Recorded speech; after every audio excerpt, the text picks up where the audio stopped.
See, when he engage in devotional service, right? And suppose he has to come back again as a devotee, his because of his devotion to the Lord, all his who is the supreme, his birth, all his fruitive activities, lifespan, his mind and his work, all factually, just like we take Prabhupada. Huh? Yes? Yeah, because he is a devotee. Everything about him is birth. So Parikshit Maharaj is taking birth. I'm going to take birth to be the one next emperor of the world. Yes? So everything about him is there's not that what Aswatthama can harm. Huh? Or like in the case of Prabhupada, he went on the boat ship, right? If you go, we go, I don't know, maybe you will survive, but I will not survive. Because, but because he's meant to do this big work, correct? So therefore Krishna protected him. That's why he becomes actually, the Parikshit Maharaj could not be harmed. He could not, because Krishna, he is under the plan of Krishna. The devotee is different from the non-devotee. The non-devotee is explained in 31, I think, 1. Karmana Devika Netra, 431, I think. Yeah?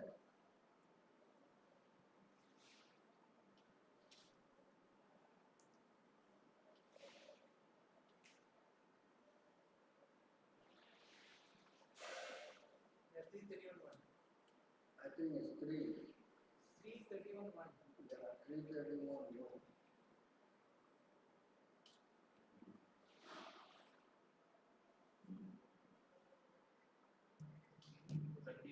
So here is a person who is not a devotee.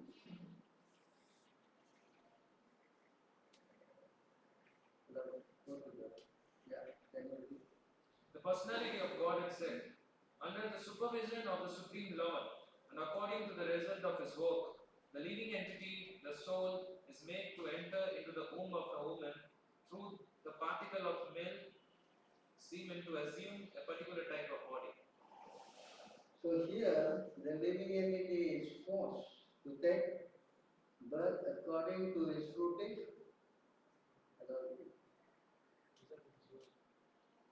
according to the result of his previous karma. Hello? Huh? According to his previous karma. You see the difference? Are you understanding? Yes. Whereas the devotee is under the supervision of what? Huh? Non-devotee is supervision of Maya, but devotee is under the supervision of? Huh? And anything he do is all perfect.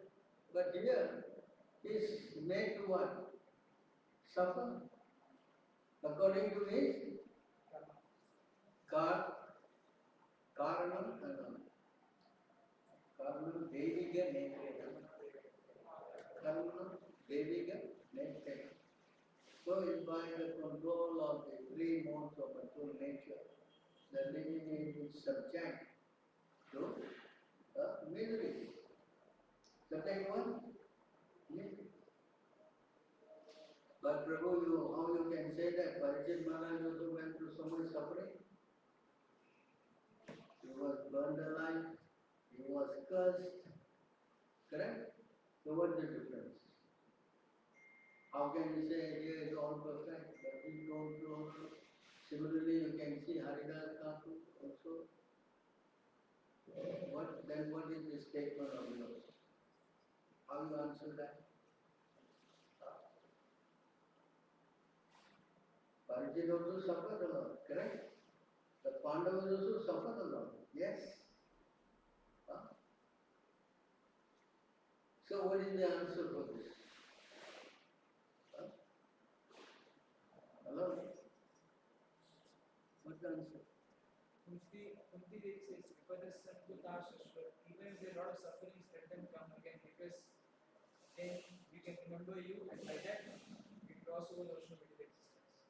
Actually, the fact is that when you remember the Lord, that's why we quoted the Yam Lakva Chaparam Lava, Manyate, Nadikam Tata, even in the midst of greatest calamity, they are not shaken. They are not. The Pandavas never complained, my dear Lord, we are worshipping you day and night, why you give us so much pain? Did they say one sloka like that? Yeah, there is. What? Arjuna Vacha. What? There is no statement like that. Because when you are with the Lord, there is no question of facing any misery. There is no question. That's why it says in this verse, 1795, Madhya.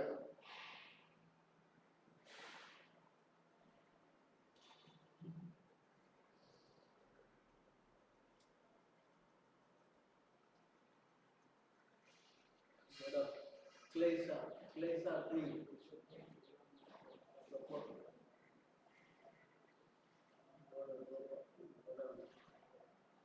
You see the word klesa clean.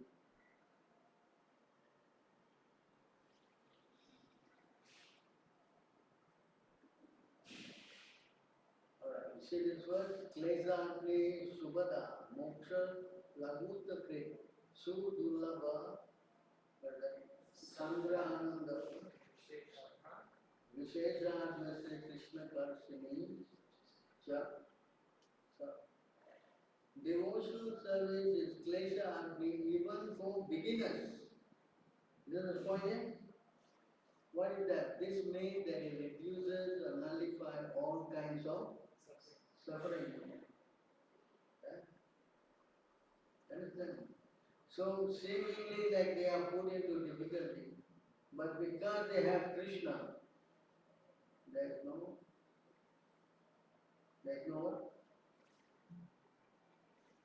understand?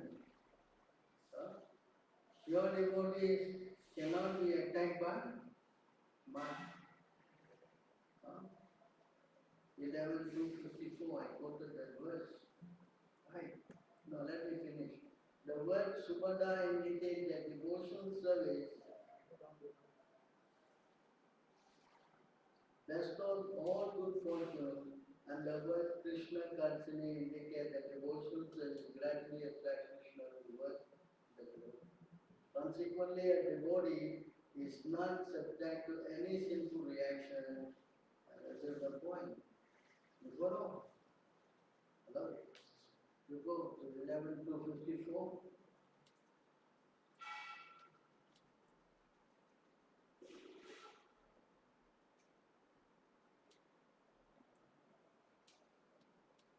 Can you read it?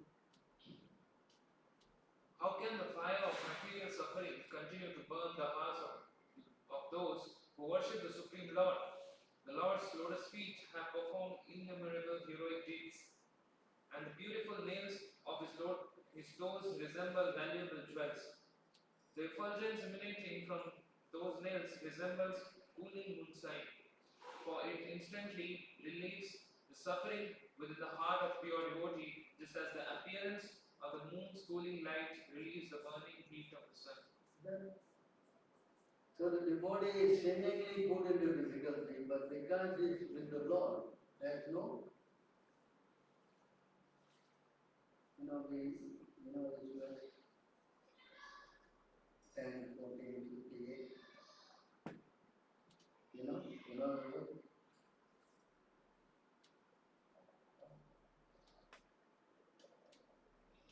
the big ocean of suffering.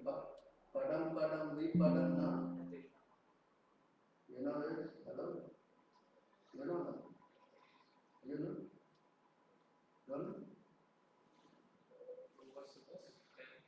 10, 14, 58.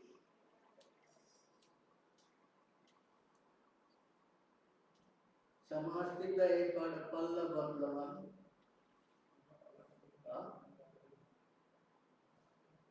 महापदम पुण्य यशु मुरारे भगवान बोले वत्स पदम परम पदम पदम पदम यद पदम Natheshwar.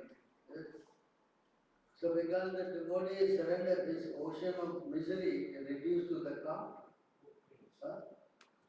Can you read it? For those who have accepted the board of the lotus feet of the Lord, who is the center of the cosmic manifestation and is famous as Murari, the enemy of the Mura demon, the ocean of the material world is like the water contained in a calf's hoof print. Their goal is Param Padam Vaikuntha, the place where there are no material miseries, nor the place where there is danger at every step. There is a difference. As a pure devotee and a non-devotee, two different parallels. Understand? The non-devotee, he goes through a lot of suffering because of his karma. But a pure devotee like Parikshit Maharaj, they are all perfect activities. Understand? Because they are fully under the protection of the Lord. And they cannot be harmed.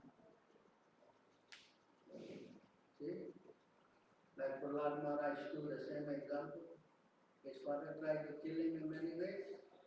Yes? But he cannot be harmed. Arjuna also said in this verse that all the generals are there. They could not even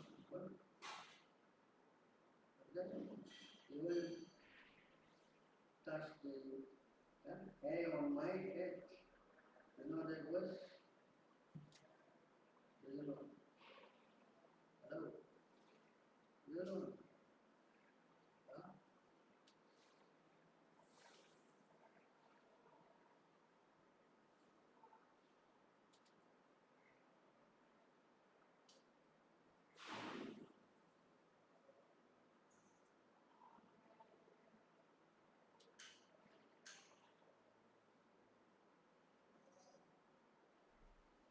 Uh, 1:15, 16. Huh? 15, 16. Great generals 15, like 16. Yeah. Can you read? Great generals like Bhishma, Drona, Karna, Bhurishava, Sushrama, Shalya, Jayadratha, and Dhalika all directed their invincible weapons against me. But by his Lord Krishna's grace, they could not even touch a hair on my head, just as the demons could not affect Prahlad Maharaj, the supreme devotee of Lord Nrsimhadeva, with the weapons they used against him. The same example is given here also. That Prahlad Maharaj, they could not even touch the hair on my head. Why? Because he is under the protection of the Lord. So similarly, how is it relevant to us, all these things? That the moment you chant this mantra, Hare Krishna, similarly, you come under the protection of the Lord. You understand? In Kali Yuga, it is a special what? That if you chant Hare Krishna, Krishna Krishna, Hare Hare Ram, Ram Ram, Hare. Even more, it says. Immediately you come under the protection of the Lord. You understand? It said 1:14. Apanam samsritim godam.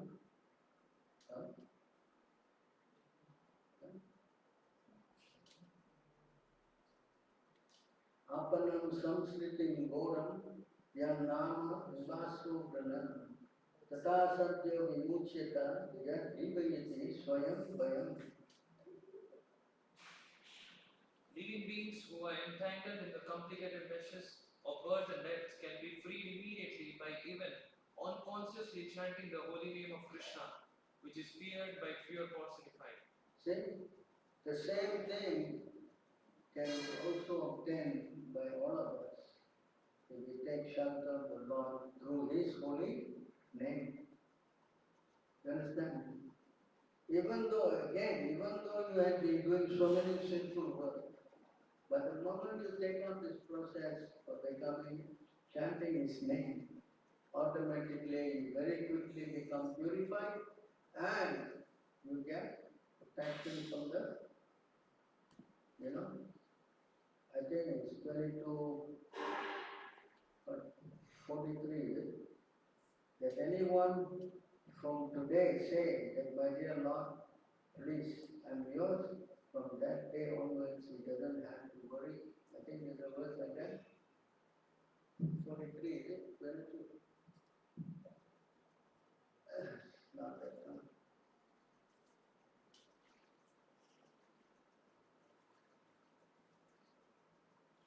This is from the Ramayana.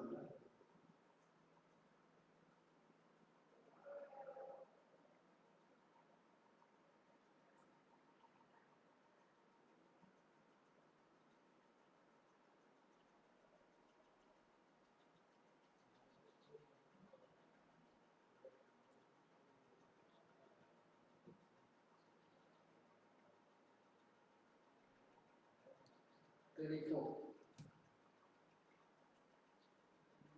22, 34, see here.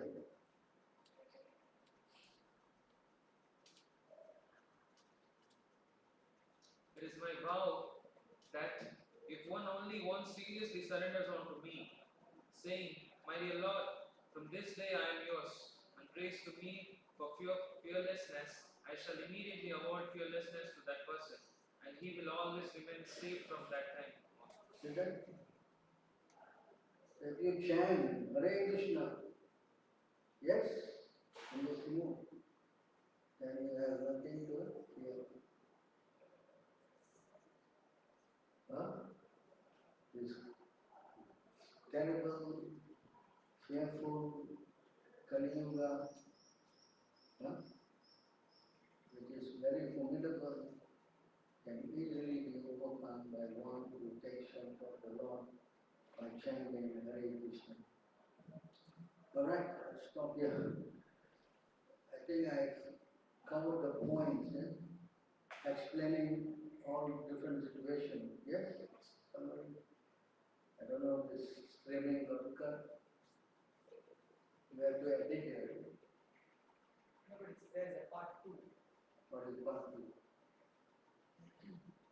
Part 1 and then part 2. Missing some line somewhere. No, but not much of this. Alright, so we stop here. Any questions or comments? Yes.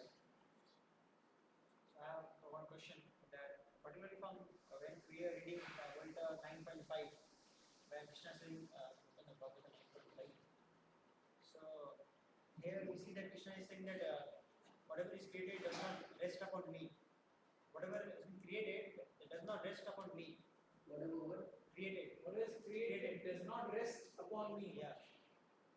So Does not rest in me. Yeah, rest in me. And yet everything that is created does not rest in me. Yeah. The same thing is we see that 7.7 where Krishna is saying that Sutra Maniganaiva, everything rests in me. So what is the So this is his mystic opulence. Understand? When he says everything is rests on me, his whole material manifestation is what? Under my energy. My what? So, at the same time, it is not resting on my head. Now they brought a picture of Atlas. You know who's Atlas? And he's carrying the globe on his head. Painful tradition. You think Krishna is like that? So the verse is is maintaining everything by his energy. At the same time, it's not on me. You understand? Prabhupada explained that the word for is on the car. Every car got the word for. But for is not inside the car. You understand? that is fourth energy. What fourth person is different. Same way. You understand? Yeah. So therefore, when Krishna says everything is resting on me, that is material and Another question I have is I have that from different topic. So we hear Prabhupada lecture that to basically to stop all kind of problems we have to be dhira.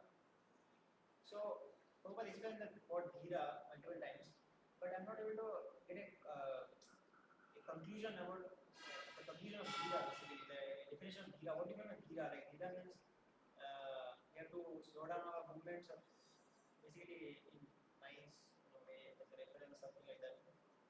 dhira is namukyati. Right? Huh? Dhira means one is sober. One is so not unsober. Sober means what? One is intelligent. Dhira, he can see, can understand things as they are. Adhira, someone who is So it is like dhira also meant like also we can say that it's like who is dhira is also self-realized person. He who is dhira is also self-realized person. yeah, someone, as we read just now, that one who is spiritually inclined, by spiritual vision, he can see things as they are. But with material education, he can see things. So dhira means one thing.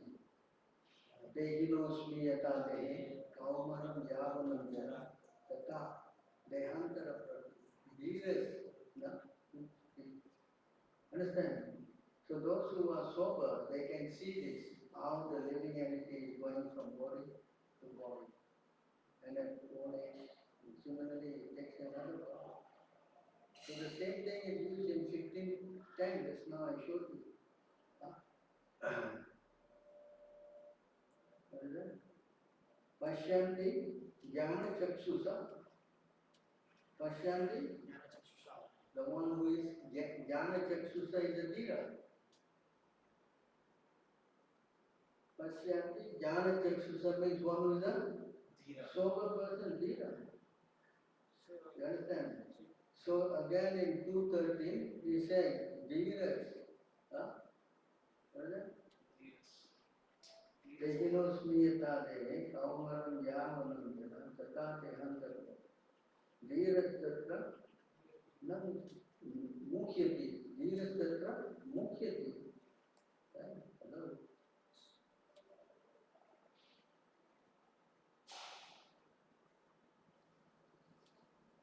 Dhiras tatra na mukhyati. It's not revealed. You understand? Can you go to the Sanskrit word over? You see? Dhira, the sober, that means the intelligent. He is not revealed by saying this. Just now we read Pashyanti Jnana. So one who is sober, he can see.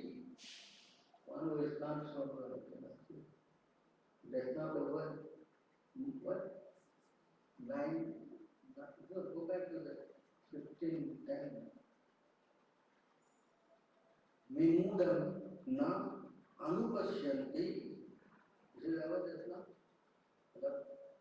15:10. So it's two words. One who is a vimuda and one who is a dhira. Are you understanding? Yeah. Vimuda na anupashyanti. Pashyanti means seeing. Na anupashyanti means who cannot see? Approved. Approved cannot see. Whereas the realized person can see. Same thing. Dhira na mukhyati. He is not revealed. Before, the same two sentences are same, but they are different, meaning. Not in 2:13, he never called them a fool, but here he is calling them of those who are in the bodily concept is the what? be a leader person, a fool. Yes? So it means if we are engaged in spiritual education, so then we can call ourselves as sober or Buddha. We are trying to be sober under the direction of the spiritual master. I won't say I'm sober, I will say I'm trying. If you say you're sober, then you won't be sitting, you'll be sitting there. Basically, my point is that if we are engaged in the spiritual education, What? my point is that if we are engaged in spiritual education under the guidance of Prabhupada, then We are trying to become sober. I wouldn't say, that's why I said I'm trying to become the servant of the servant of the. I never say I'm the servant. I know. You say spiritually I know. I'm trying to know. By the mercy of my spiritual, that's humility. You cannot say I know, Prabhu, I know. Tomorrow they're not coming to us. I know. Just like all the Hindus, you're trying to give them knowledge, but they say, I know. Huh? Brahma himself is saying, I don't know. And you know, with one day, small day. Huh? Understand? Understand? Yeah, so you should know. That this is human. Some may claim that he knows, but as far as I'm concerned, I don't know little more Krishna. You can go 10, 14, you can see.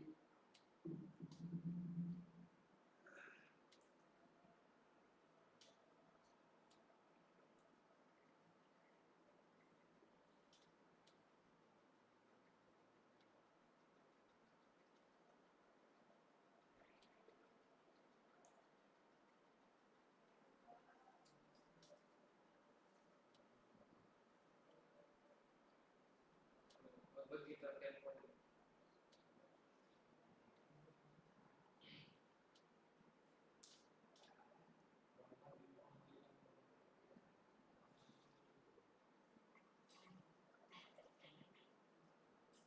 O Krishna, I totally accept as truth all that you have told me. Neither the demigods nor the demons, O Lord, No, not this verse. Ask me first before you do it. This is not the verse.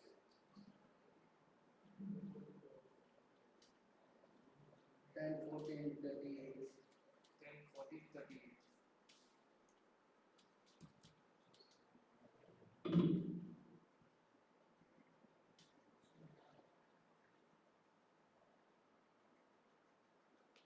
Say, read. There are people who say, I know everything about Krishna. Let them think that way. As far as I am concerned, I do not wish to speak very much about this matter. O my Lord, let me say this much. As far as your opulences are concerned, they are all beyond the reach of my mind, body, and words.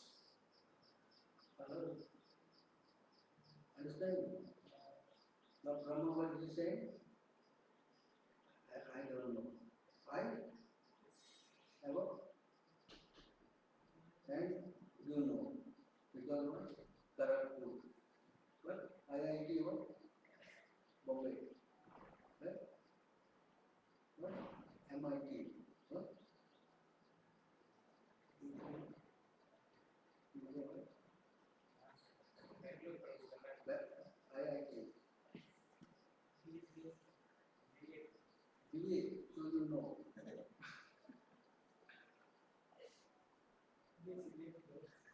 You know. You know. You don't know. So try to understand. Yeah? How Brahma is saying and we are thinking. As far as others are concerned. Right? When you say, I do not wish to speak very much. Let them think that as far as what? They know everything about Krishna. Yeah? People who say, I know everything about, these are the foolish. These are the what? You understand? Is it clear? Clear? yes. Huh? So you quote this verse when someone says he knows everything. 10, 14, remember. Arjuna. So all these people are like, what? 2, 3, 1, 17, no, 2, 3, 15, 15, 16 months. People who are like dogs, hogs, pigs and asses. So big, 2, 3, 19. Okay? Sanskrit. Men who are like dogs, hogs, camels, and asses praise those men who never listen to the transcendental pastimes of Lord Shri Krishna, the deliverer from evils. And people who are like what? Understand? So we don't want to go into that category. Yes? Clear? Okay, let us go.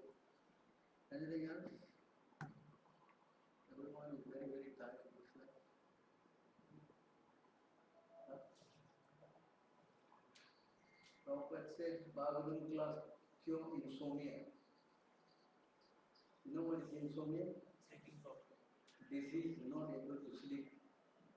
When you hear Bhagavatam, you fall asleep. Yeah? Yes? Alright, thank you very much. Chandra, Shilabha, Shilabha,